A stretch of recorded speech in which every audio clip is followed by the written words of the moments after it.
What up, guys and ghouls? Welcome to another episode of Fright Mic, or if you're new here, welcome. I'm Sam. I'm Liz. And today we are continuing our theme, sweet revenge. Sweet, sticky, solid, bloody revenge. And we're coming at you with the most beautiful ASMR, relaxing-ass revenge movie I've ever seen in my life. Starring the Rage himself. The Rage Cage. We're talking Mandy from 2018. Fuck yes. The most visually ASMR movie ever. I was too stunned to speak the whole time because of just how relaxed I was. Yeah. Like, I felt myself zoning out. I was like, this is how people join cults. I feel like I was being brainwashed. Hypnotized. Yes. It was beyond. Because you had seen this before, right? Twice. Okay. So this is my third viewing. This was my first.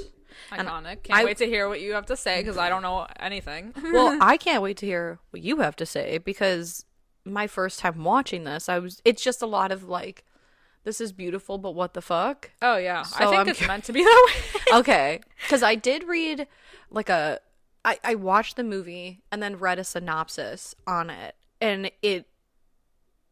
it made more sense, and I just kept wondering the person who wrote the synopsis how they knew so much, because I didn't get any of that just from watching. Yeah, I think this movie does take a couple of viewings. Okay. One, to take it all in. Mm-hmm. Two, to look for like a meaning of something, and then three, to look for a deeper meaning of something. Yes.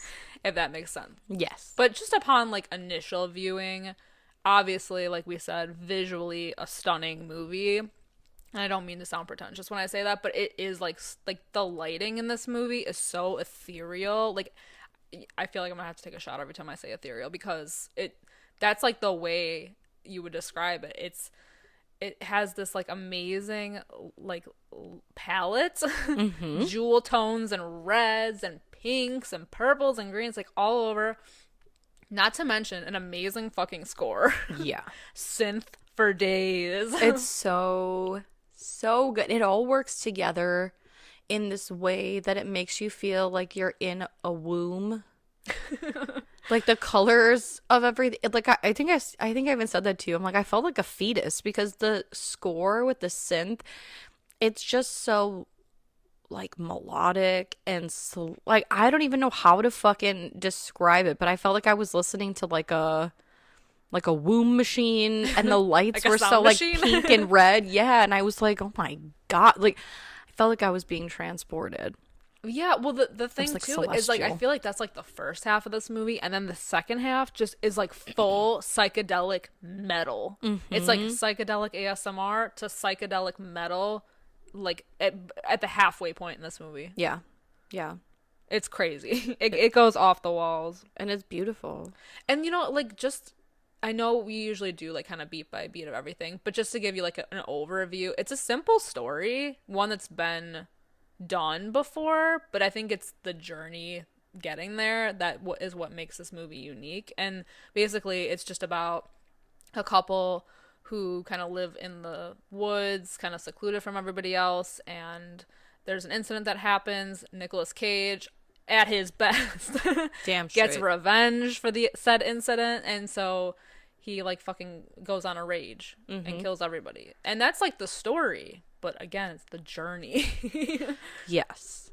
It's I don't know, it's like watching somebody's dream or something, dream turned nightmare kind of situation. And I know that the beginning of this movie is pretty slow, but I just love it so much because this couple, it's Red and Mandy, they have this like perfect little existence, I feel, in the Shadow Mountains. Yeah, there's just what like, the title card says. But I want to know, and I still don't even know the answer to this question, are they actually on Earth? I don't know. I was gonna ask you. 3 viewings in and I have no idea because it's like the way it looks like Earth until they pan over to like the sky, and it's like you can almost see like other planets and multiple suns and moons and things, and I feel like it's not even of this world. Especially at the end. Yeah. And they talk a lot about, well, they talk about planets in one scene too, where they're laying, it looks like on a dock, or I don't, they're laying outside, and she says she's been reading a book on the universe, and he asks what her favorite planet is, and she says Jupiter, because there's a storm that's been raging for hundreds of years, and the eye of the storm is so large that it could literally swallow Earth. And that's pretty far out. And she said, what's yours? And he says, Saturn. She's like, Saturn's pretty chill. And he's like, They're just a bunch of hippies. yeah. Chilling. But also it shows that he's such a comic book nerd because he says Galactus. Which I keep forgetting that he's like a comic book guy. Yeah, Nicolas Cage. Because his name is Nicholas Coppola, but he changed it to Cage after Luke Cage. So oh my God. He's a nerd. He's a nerd, yeah. We love it. But yeah, so they talk about planets, and it in the moment it just seems like such a hippy dippy thing to talk, something just so like throwaway. But then at the end I was like, are they aliens? What's happening? Aliens. It's always aliens. I don't know, and I feel like I kind of like that I don't know, but at the same time I want to know. Yeah. Because I would believe either or. Yeah. Because it's just such a psychedelic movie that I'm like here for the ride. Yeah, I was gonna say, I don't even think to me it matters either way.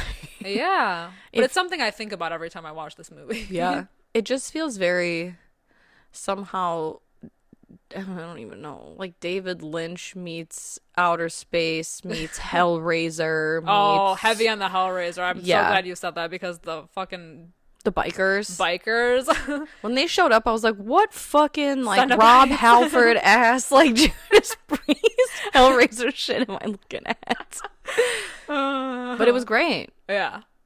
I enjoyed it.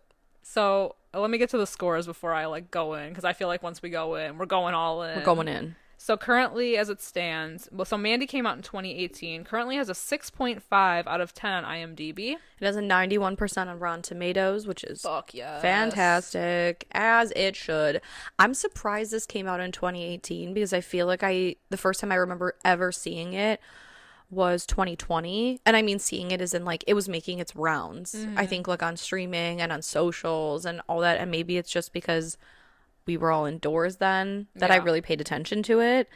But I think, wasn't that around the time you watched it too? Yeah. I watched it like pretty much once every year since it came out. So like I think it was big on like the film festival rounds. And I want to say it got kind of, I could be completely wrong with this, but I think it got released to like VOD and like they put it on Shudder, I want to say in 2020. And that's when I watched it for the first time because it wasn't available. Like I don't think it ever got a theatrical release, like a wide release.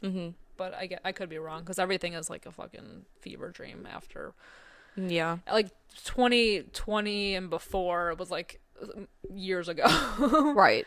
Like it was like the BC times. Yeah, like it was just like another like life ago. But yeah, I watched it in 2020 for the first time when it was on Shudder. I would love to see this movie in a theater. Yeah. I wish that they would re-release this in a theater because I think that would be absolutely incredible. I would pay big bucks to see this and like do one of those do Suspiria with the whole symphony kind of situation. I would love to see it like that. Oh, that'd be fucking sick. I want to see Goblin so bad. I know. I know. Yeah. That'd be sweet. I think it'd be incredible to see. This is like the kind of movie like where you know where they say like why would I go to a theater when I could just stream it at home? This is like the reason for the theater, you know? Yes, this is a theatrical experience. This is this is a sexual experience. Yes, this is for like, your eyes. Seeing in a theater, you sit there and you're like, this feels correct. This is all is right correct. In the world. Yeah, I'm at peace.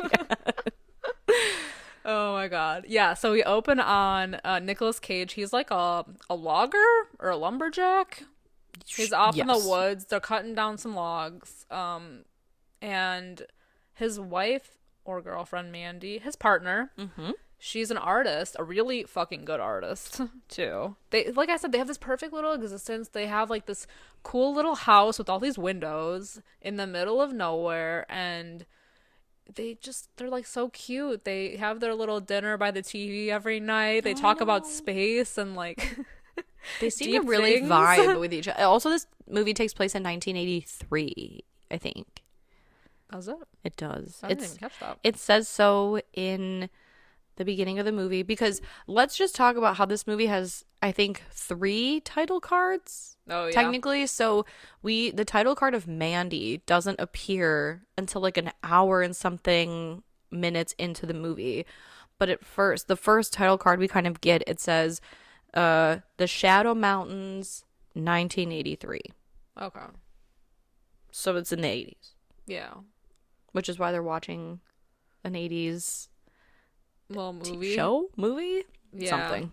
And they just, yeah, they have their movie, they smoke weed. Mm-hmm. They're really vibing. She has a cute little book that she reads that I love. She like carries it around while Yeah. she's in the movie. But yeah, I love their little dynamic. It's just so cute. Very quiet, very just like into each other. I feel like they're that couple that is that whole like, we feed into each other, us into you, me into you, you into me, Yeah. us to the universe. They're like soulmates, like actual soulmates. Yeah, yeah. And it's a very slow beginning because a lot of it is just like beautiful shots of things, and like it's shots of not only their surroundings and like the sky around them and the woods, but it's also like them and like them staring at each other a lot. But you just like, I don't know, I feel like you feel their connection. But something that's so interesting is Andrea Riseborough. She is like has such a unique look to her. It's like you're like hypnotized just watching her because she almost looks like a ghost. She looks like yeah, I could see that. She reminds me a little bit of like Shelley Duvall. Yeah. Like always a haunted expression on her face. It's those big like round senpaku looking eyes. eyes. Yeah. Yeah. And so because we get these shots of her all the time, like we're so focused on her and like what kind of like person she is and like what her deal is. I feel like she looks, not only does she look like like ghostly, like you said, I feel like she looks haunted. She does. You know? And I think that comes into play a lot, especially in the beginning when we do get shots of them staring at each other, because like just like the first time you watch this or whatever, you might think like, oh, whatever, it's artsy. But like I feel like the more times they show the two of them staring at each other, like the looks on their faces, it's like they know something is happening. And then something she says later, I feel like confirmed that for me, like the third viewing. I feel like you can, especially with her face, it's like she almost like has like a premonition of like what's gonna happen to her. And so there's like this like waiting. It's crazy. I know. And I feel like Charlie Day. No. I'm like laying it out loud. No.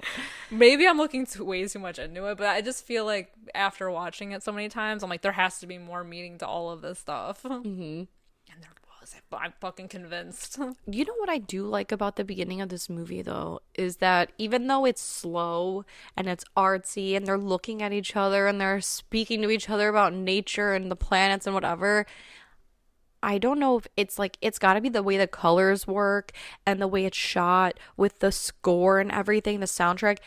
It never feels slow. Mm-hmm. Because it's interesting. It's visually like stimulating. Yeah. I never felt, I felt like if the music wasn't there, it would be like, okay, this feels kind of dry, but it's just something about the way everything works together. It looks like one of those, I don't know if anyone will know what I'm talking about.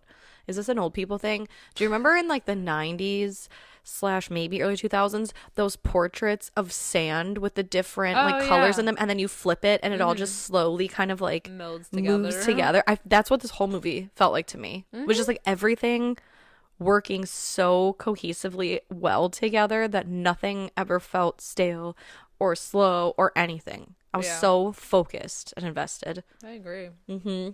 Yeah. It's crazy. Yeah, no, I totally agree, because I think that's some might complain that like the beginning of this is slow and they're waiting for like the revenge half to come in, but I just think that there is something so interesting about the beginning half of this movie. And honestly, it's more than half, because I think the revenge doesn't come until like the last half hour of this movie. And I think the movie's only like, I think the movie is 2 hours long, so, or like about 2 hours, so. But you really need to, I think for a revenge movie to work well, you have to care about why it's taking place to begin with. Yeah. Otherwise, what's like, okay. I think there is like 2 different kinds of revenge movies. There's a movie like this where we do spend time with the characters before the tragic thing happens, and then the revenge comes, and it's almost like the revenge is like an afterthought. Like, obviously it's impactful, but it's an afterthought. Whereas you get movies where we learn that somebody killed somebody's family or wife or whatever, and then the whole movie, like a John Wick kind of situation. And I love John Wick, but I'm just saying, like, yeah, that's like the movie. But see, that feels more of like a, like John Wick doesn't feel like a horror movie to me. Right. Where this kind of does feel like a horror movie. Because what's happening here is disturbing. Yeah. And like how it's happening and the people that are doing this. Mm-hmm. I mean, in action movies, they are evil people, but they make it more action-y. So you're like, the horror is kind of like whatever. Except for John Wick, though. They killed his dog. I don't like That's that. horrific. That is horrific. And John Wick's a perfect movie, so. Right? Yeah, Even so I John feel like Wick there's too. like different kinds of revenge movies. Yeah, and then you have like the pulpy grindhouse revenge movies, like Run Bitch Run. Fuck yeah. Yeah. Run, bitch, I know. run. And what's the other one? Why am I drawing? It doesn't even matter, but you get it. Yeah. Yeah, and we learn, so they have this like peaceful existence until one day Mandy is kind of taking a walk through the woods, and she's going along a road, and there's like this RV van that pulls up, and a bunch of people are inside, and they kind of look out, and there's a man who looks out the window at her, and is just so like taken with her, like captivated, Possessed. Yeah. So he notices her. Infatuated. And then we cut to the group of people now at like a house or whatever, and we learn that they are a cult with head leader Jeremiah, who's insanely creepy. Yeah. Creepy dude. I feel like he's got to be based on like Charles Manson or something, because I think the whole cult is. Right, because it feels that like they're all catering to him. They're all these like hippy dippy fucking commune people in the woods with their own like thing. And he's a failed musician. And I believe Charles Manson was a failed musician. Was he not? I think so. Feels very Manson-esque. Yeah, they're like a religious cult with satanic. With satanic tendencies, and yeah, so we get this like inside shot of them, this cult, which I think is also interesting that we get so many moments or like scenes with this cult, because a lot of the time I feel like you kind of like, oh, they're a cult, and we kind of assume that like what they're all about, but these people are like, you know, I don't know, I feel like we're getting like an inside view on a cult. Sure. And it's almost like too accurate to like what you said, like the Manson cults. Yeah. Oh. Yeah, this guy's like a psycho. They all have weird, I don't They're all even know. obsessed with him. Well, as the Messiah. Yeah. You know? He thinks he's a god, and he has all these followers. I can't tell if they're like a nomadic type of cult. You know, like they kind of go from place to place. I don't know. I mean, it's the early 80s. I feel like that's... And they're hippies. Yeah, that's... Right? You either like hole up at a place, like the Manson family did at that ranch. Well, what makes me think that they might be kind of nomads is that they... Like, I feel like they would have seen them, like Mandy and Red around. Yeah. Because, like I said, they're in like a secluded area. But then there's that church at the end. Yeah. That really threw me off. Mm-hmm. That really threw me off. But then that leads into the whole, like, is this part but where of, like, did that church come from? Well, is this, like, is there, like, a universe collision situation? Did they fucking shift the tectonic plates of time when they, you know what I mean? Like, I don't know. I don't know. Because it just feels like everyone gets to where they need to go, like, real quick.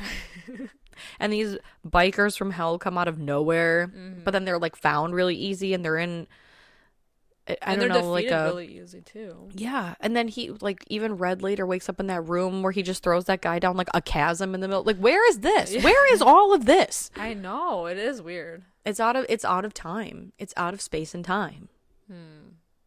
Very You know what? You know what? Take another sip of your drink. I got a theory. What if and I can't talk about it because we haven't gotten to the thing. Okay. Well, no. Okay. What We'll if shelve it. Red's dead, and the revenge is on his mind? I don't want to believe that. I want him to get his comeuppance. Me too.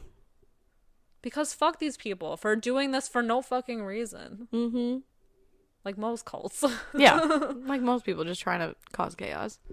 Yeah. It's disgusting. Yeah, but he's like all he wants to do in the world, all he wants is Mandy. He has to have her. He can't stop thinking about her. Can't stop. He's a man obsessed, and he calls on members of the cult to sacrifice a fat kid with blonde curly hair to these crazy Black Skull bikers, to bring Mandy to him. And it's crazy because you can tell like the original woman that he's talking to, I think her name is Marlene. I feel like you can tell that she's been with him like probably like the longest because of how devoted she is, but he's like so fucking over her bullshit. But without any prompting, we learn that Mandy works at like a convenience store, and she goes and almost like scopes her out.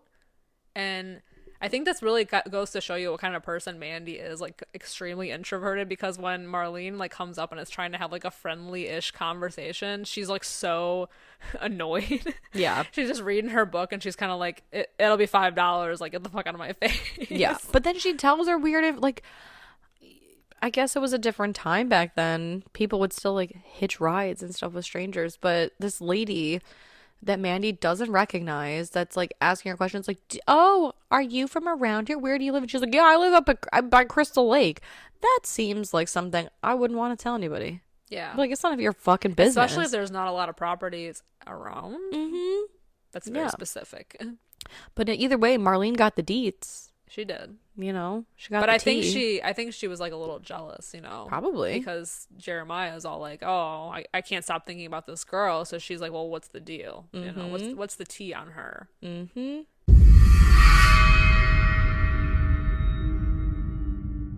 Hey creeps, looking for more frightfully good content? Head over to our Patreon at patreon.com/Fright Mic podcast to help support the show.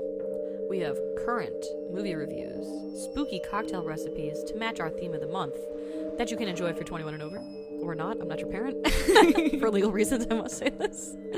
We play games, trivia, literal fright fights, and much, much more. If you head over to patreon.com/Fright Mic Podcast. Again, patreon.com/Fright Mic Podcast. You can find everything over there. And again, it is a great way to support the show. We greatly appreciate it. And we love you guys. Bye. Bye. Yeah, so Jeremiah has his cronies summon her using the horn of Abraxas. Yeah. Which I'm imagining is kind of like the ocarina. The Ocarina of Time. Yes. Because it's like a flute, and he blows into it and summons these fucking Cenobite bikers. Yeah. That Red seems to find no problem. He does not have the horn, right? No. He just finds them. Mm-hmm. He's like, they're over there. It's all good. I wonder if they're like chilling in their little cave with their chasm in it, and then like they're out. Once they're out, and you can't put them back. I don't know. Maybe. Well, we learn more information about them, but yeah. So he summons them.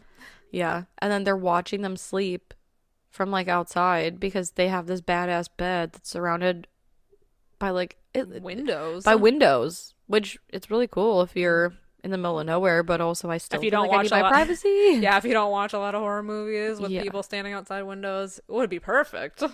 And then all of a sudden, like, there's like electricity. I don't even know what you'd call it. It's like weird electric snaps. I don't know. It's like lighting. Yeah.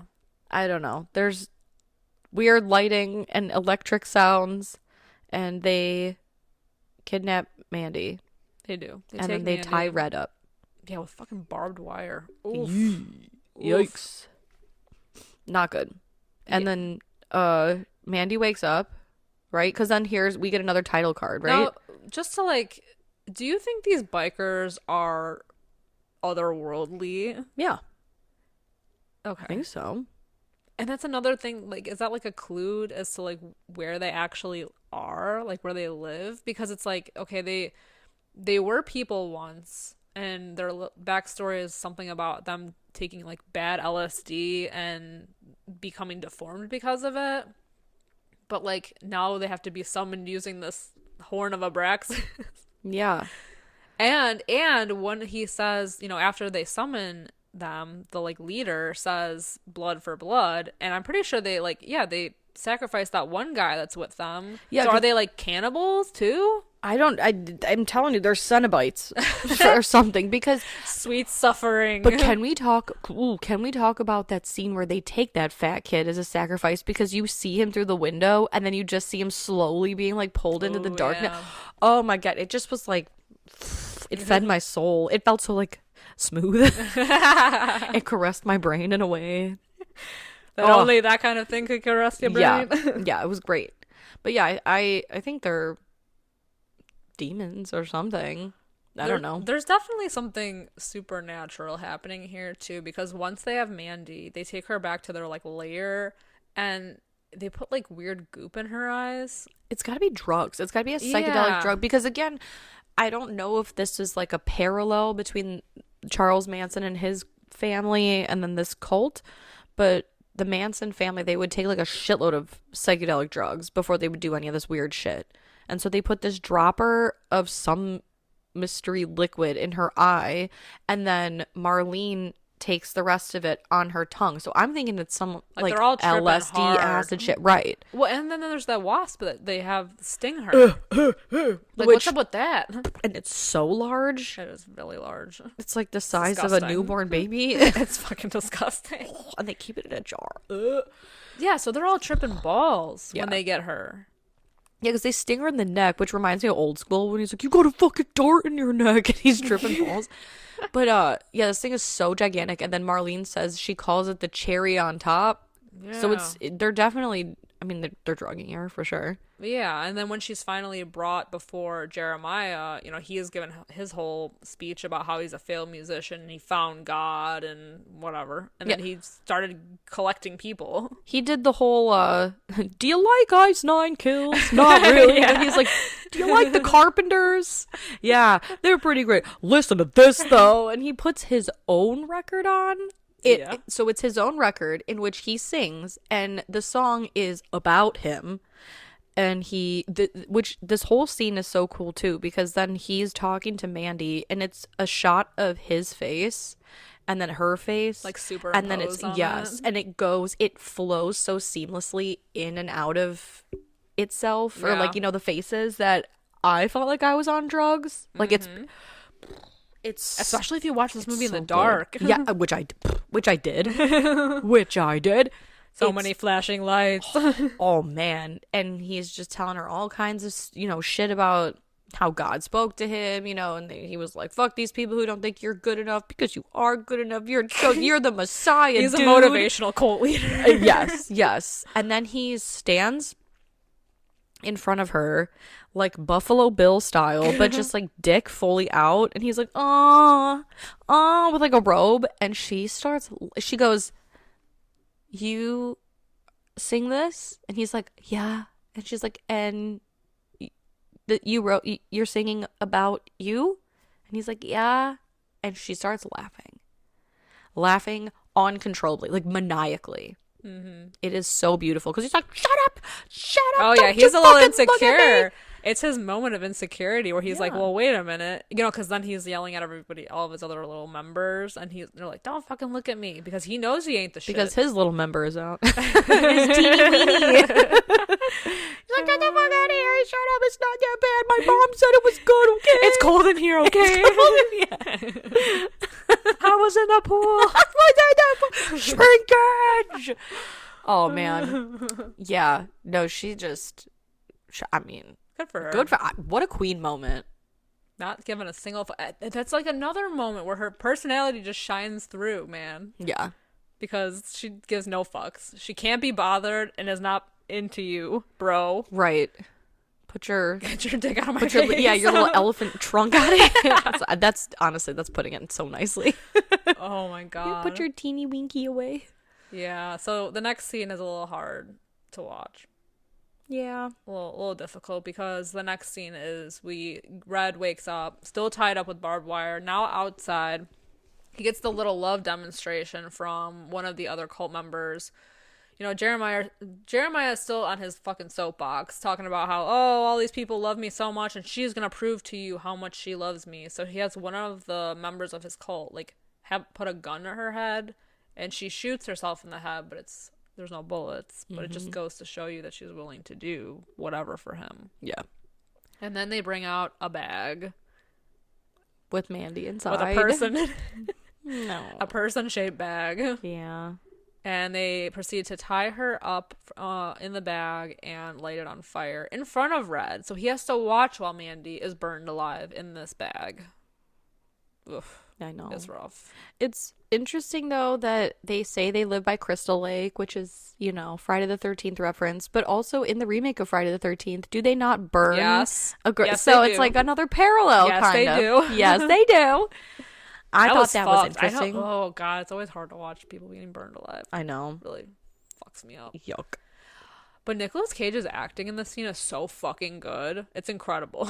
Yeah. Like him, like losing his shit, but sitting, like having to watch that and not being able to do anything about it. Ugh, it's like gut wrenching. Especially acting wise, you basically have to do it all with your eyes and your face. Yep. He nails it. Yeah, and like his teeth are like already in like a gritted position because he has the wire in his mouth, but you could just tell like just using his face. I think that's like a theme in this movie. Like people's face, like that are the expressions on their faces, Yeah. tell like a whole fucking story. Her with the like premonition, like knowing Yeah. that something's gonna be going on, and like him with his grief. Ugh, It's so good. It's have a boner. I know, right? I'm fully hard right now. But then they leave, right? The cult leaves. They fuck off to where they, you know, came from. And Red, he does untie himself. He gets himself out of the situation, and he comes inside, and he's wearing like a baseball tee kind of thing.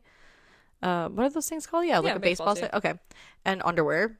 Nothing else. Nothing else. And Emily like holds her ashes first, right? Oh, there's like nothing left of her, and it like blows away. It's like so devastating. But then when he's inside, he watches that Cheddar Goblin commercial. Cheddar Goblin, which I read was directed by the guy who, or the guy? The girl? The guy? Yeah, guy. Too Many Cooks?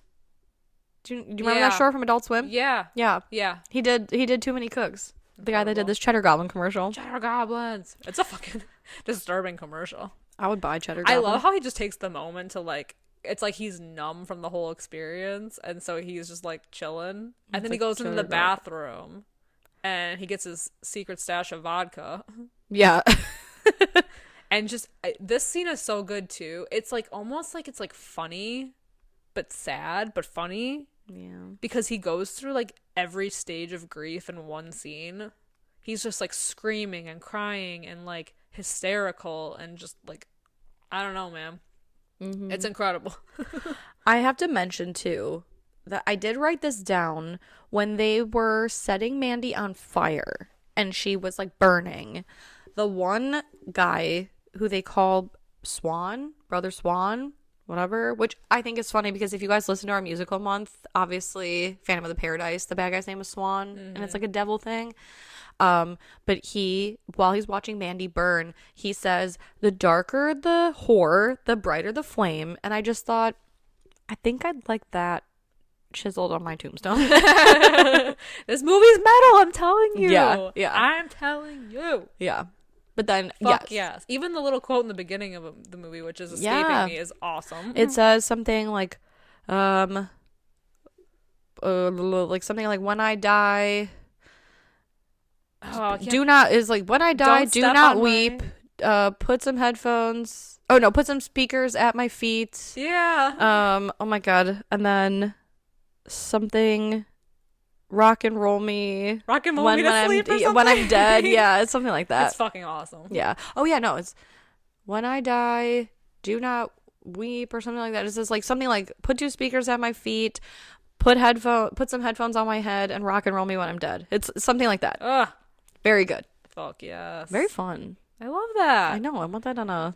It's more creative headstone. than like, you know, I don't know. Awesome person. Right. Bye. I don't know. Beloved by some. Not all. Yeah, Just some. not at all.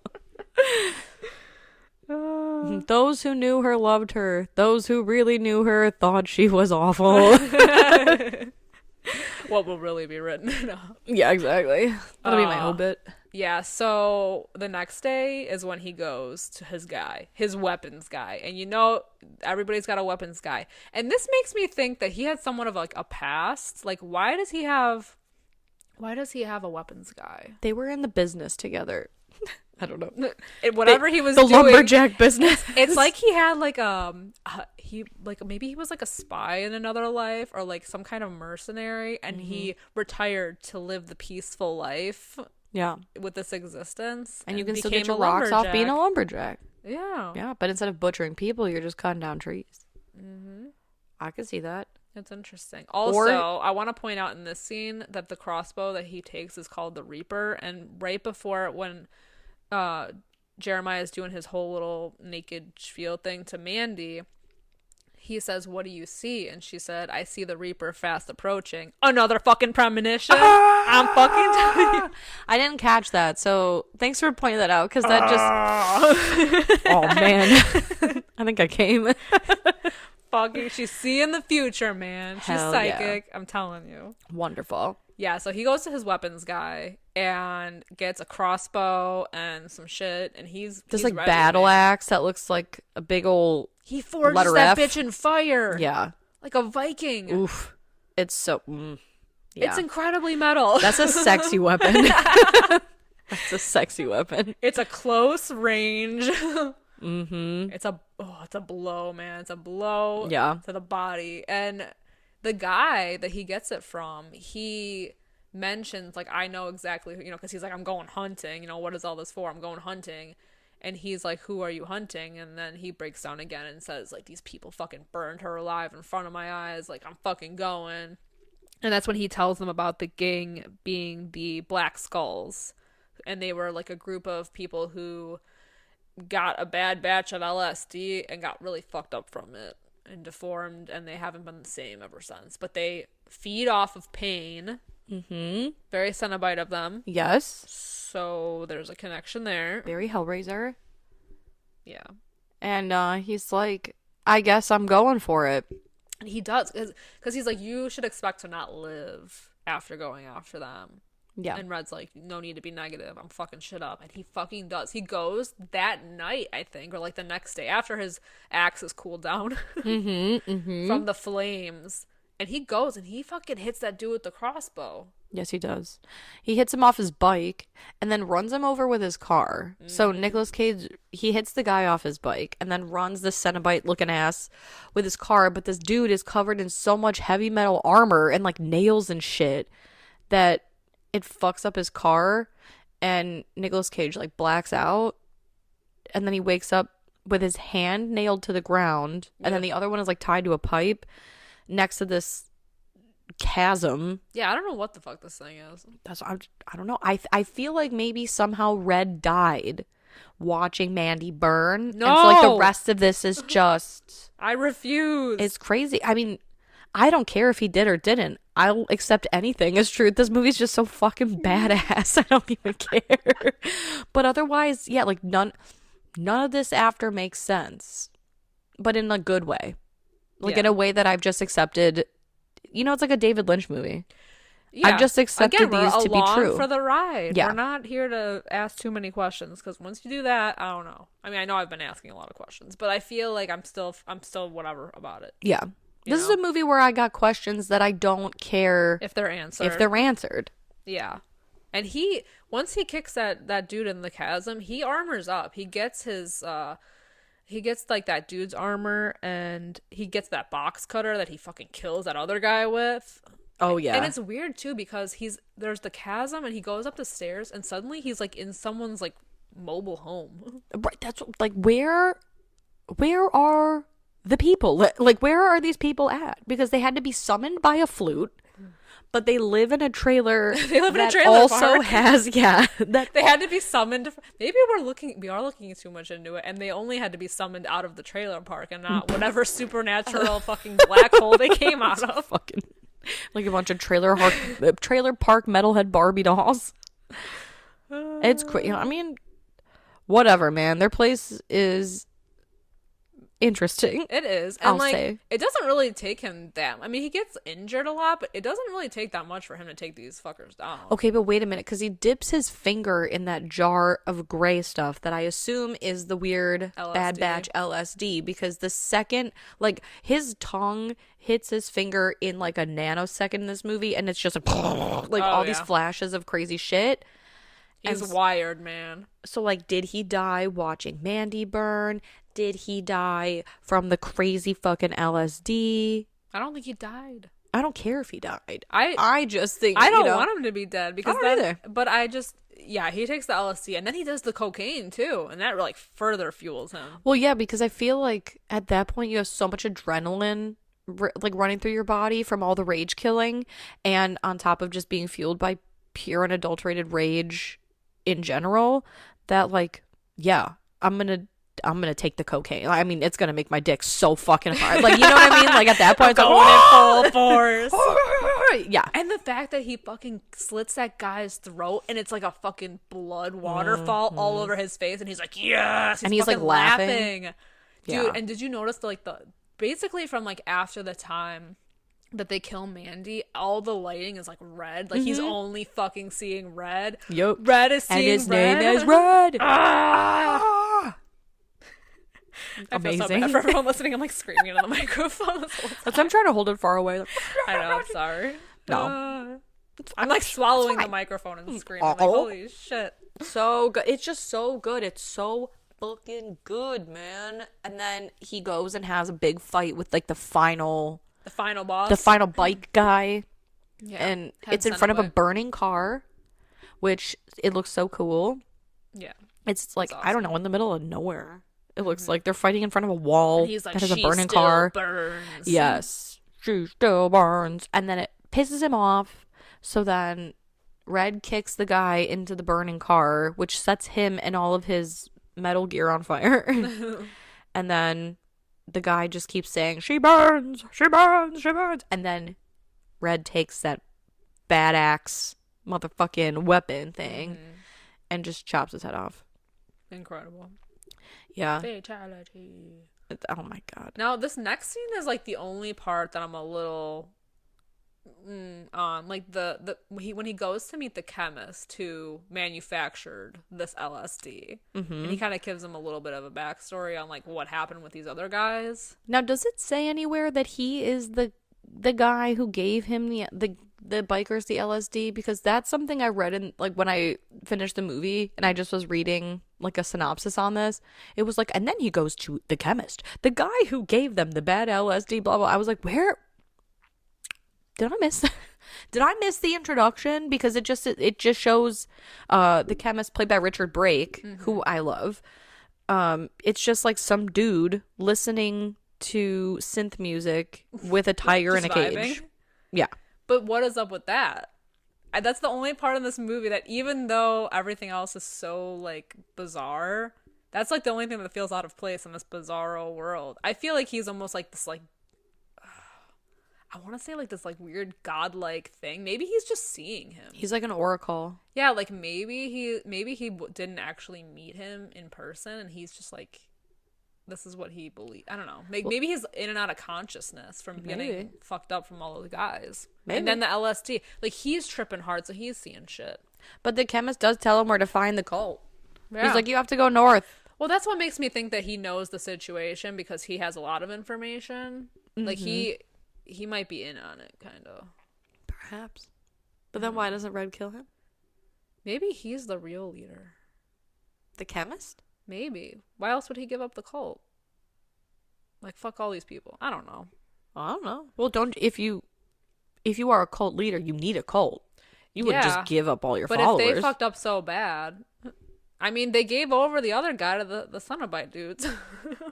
They're just giving everybody away. That's fair. Yeah, there's no loyalty. There's no loyalty. These hoes. Yeah, loyal. that's the only part that I don't understand really with the chemists. But whatever. He points him in the direction of where the cult actually resides, which is this church in the middle of like 2 mountains. Yeah, it feels very midsummer somehow. Yeah, but the weird thing is that it's like new. Like a new church, like freshly built. Did they build it? Did he build it? He's a lumberjack. Huh. Wait. Wait a minute. What if they used the wood that he chopped to build that fucking church? That'd be crazy. That'd be real. Well, I mean, it's like a full circle moment. I don't know if they could have down. I don't know if they could have built it in that short amount of time.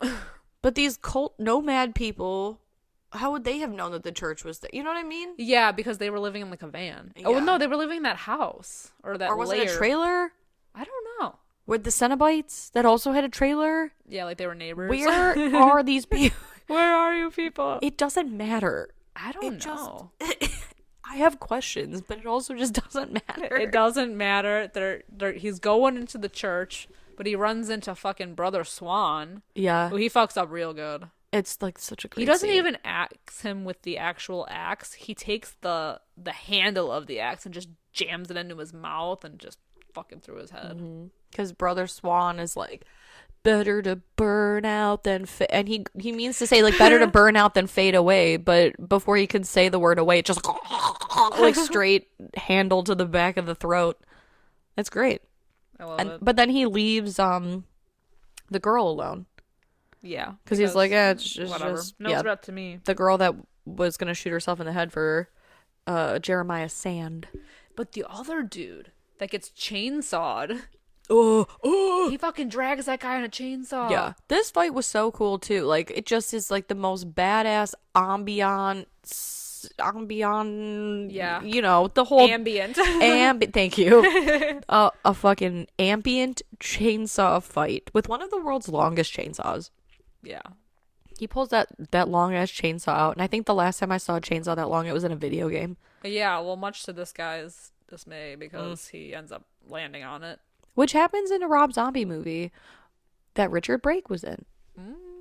What? All roads lead back to Brake. I know.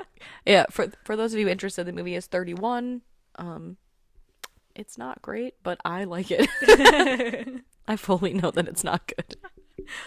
But Richard Brake is great in it. Yeah. He's in like all of Rob Zombie's movies, isn't he? Most of. Yeah. Most of, if not all. And Barbarian. Yes. I just love him. I love him so much. Yeah. Fantastic. But anyway, yeah, ambient chainsaw fight. And yeah. Then he meets Marlene, and she's all like, you know, I was never loyal to these hoes. She is a hoe. And she is. She's like, I'll fucking blow you. I'll show you what's good. Yeah, she's creepy too, because she's like, oh, Sand always said I was the most sensual lover. Get out of here. Get away from me. And we don't see her die on screen, but once he approaches Jeremiah finally, we do see her severed head. So I want to say I feel like they didn't get it on. She gives him head in a different way. Yeah, he gives it right back to her. Yeah, exactly. Which I think is funny, because he like throws the head at Jeremiah and he's like, ew, gross, and like kicks it away from himself like a soccer ball. So it's like, oh man. He is such a pussy in this scene, because he's like, he goes from like, I am all powerful and all knowing, and then once he realizes that like everyone around him is dead, he's like, I'm so fucking sorry to like, then he's like, I'll fucking suck your dick, dude. Yeah. Like, but just don't fucking kill me. And then he fucking turns his head into mush. Yeah. Which is great. It just is like such a crazy, weird thing, because yeah, you're right. He starts like very, I'm the Messiah. I am God, blah, blah, blah. And then Red, like I feel like Jeremiah doesn't even try to fight back. It's just Red steps at him and gets him down to the ground. He's like, wait, just kidding. I'll suck your dick. I promise I'll do it. And then all of a sudden, like, again turns around and is like, fuck you, you're a pig. Yeah. He says something to him. Hold on, I wrote it down. He says something about swine. He says, yeah, which, again, going back to the Manson point, that's what, like, Charles Manson would, like, he'd say, like, pigs and, like, whatever.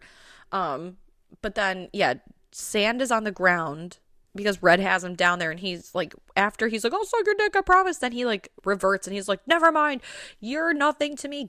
That's when he says, get on your knees and kneel before me. And then Red says, I'm your god now. And then it's like he is going through the stages of grief too. Fuck yeah.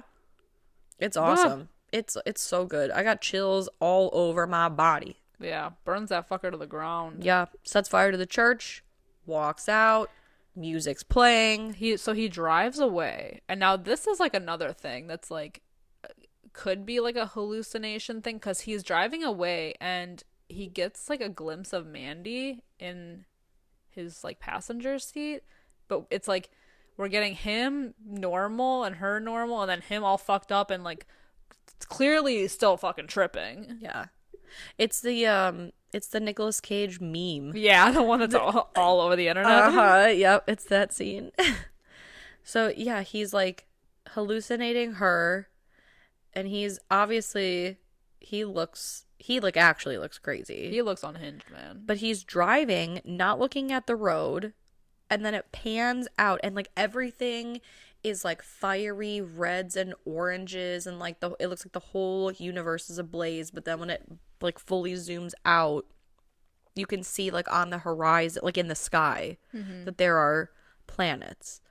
And obviously here on Earth, with our atmosphere, we don't see that planets. So where the fuck are they? I don't know. What the fuck is going on? So what do you think happened? So you think he's dead? You know what? I don't know if he's dead. I think that he could have potentially died and just hallucinated that like back half of the movie, or he dipped his hand in that LSD and he's just been tripping balls full ever on since. tripping ass. Yeah, and he just sat somewhere in a field or in his car and he's just been having a good old time. Because what I want to believe is that he did actually fuck all these people up, take the LSD, and he's just tripping his way back home. I like that too. But also it could be that he died and the hallucination or like the afterlife is him driving to peace. Yeah. With Mandy. Also nice ending. Mm-hmm. Yeah, because you're right. They are like leaving this like inferno, almost like apocalyptic horizon into what they know, which is like peace with the blues and the greens and the purples. Yeah. It's wild. It's beautiful. It's wonderful. I will accept any and all answers. Yeah. I like that it doesn't have like one specific meaning. Yeah. I like that you can just be like what we're doing now. Just, brainstorming. Just want to talk about it. All right. So, I know you've only seen this once. Yeah. What is your rating? I'm giving it like a 4.5 out of 5, or 4.25 out of 5. I feel more comfortable with that. 4.25 out of 5. How about you? Every time I watch this movie, I give it like a point higher, or like a half a point higher. I'm gonna give it a 4.5 out of 5. Yes, because I think it's awesome. It's so good. It's such a interesting movie, and like I said, it's takes the revenge tale that we all know that's been done before, but it does something a little bit cooler with it, I think. Yeah. Something, I don't know, something more wild and out there. More ambient. Yes. Yeah. More, I don't even know. More, it's a movie that I would fall asleep to, but not in a bad way. Yeah. Like I would. It's calming. It's calming, yes. I would purposely watch this as I would go to sleep because it relaxes me versus like it's so fucking boring and dry. It puts me to sleep. Yeah. No, I agree. Oh my God. This is so. I'm happy that you good. liked it.